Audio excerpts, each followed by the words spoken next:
এই পরিবর্তনকে আনন্দের সাথে উৎসবের সাথে গ্রহণ করবে, ঠিক সেই মুহূর্তে আমরা লক্ষ্য করলাম প্রতিবেশী একটি রাষ্ট্রের দায়িত্বহীনতার কারণে আমাদের দেশের বিশাল অংশ বন্যায় প্লাবিত হল।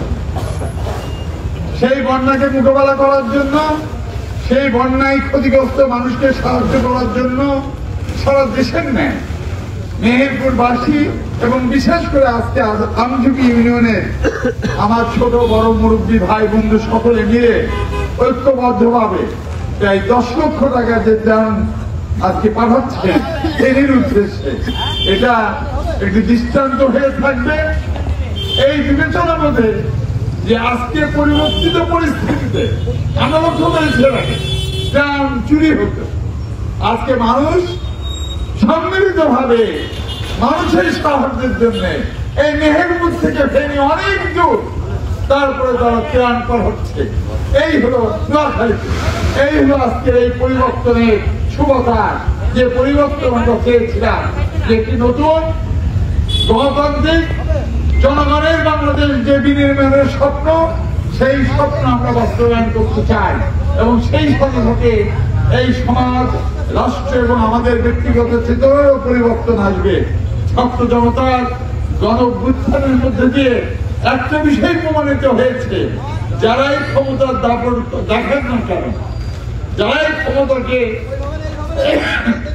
মনে করবে চিরস্থায়ী একটি বন্ধ ব্যবস্থা, জনগণ তার সদুত্তর নিশ্চয়ই দেবে, আল্লাহ তার প্রাপ্য ফলাফল নিশ্চয়ই দেবে। সেটাই হয়েছে এবং সেই জায়গা থেকে আমরা শিক্ষা নিয়ে আগামী দিন আমাদের পথ চলা শুরু হয়েছে, পথ চলা অব্যাহত থাকবে। আমি আমঝুকি ইউনিয়নের প্রতিটি মানুষকেই বলবো, আমি মূলত এখানে এসেছি আপনাদের সামনে দুটো কথা বলার জন্য নয়, কৃতজ্ঞতা প্রকাশ করার জন্য। কৃতজ্ঞতা এই কারণে আমঝুকি একটি অত্যন্ত গৌরবময় উজ্জ্বল ইউনিয়ন, তার ঐতিহাসিক শিকড় অত্যন্ত গভীরে। সেই অঞ্চলের মানুষ, শ্রমজীবী মানুষ, মেহনতি মানুষ, সৎ সাহসী মানুষ আজকে এই পরিবর্তিত পরিস্থিতিতে দাঁড়িয়ে নোয়াখালীতে প্রায় 10 লক্ষ টাকা দান পাঠাচ্ছে। এটা একেবারে অত্যন্ত সুখবর আমার কাছে। আমাদের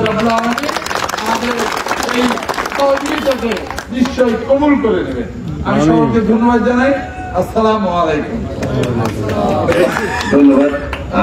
আমরা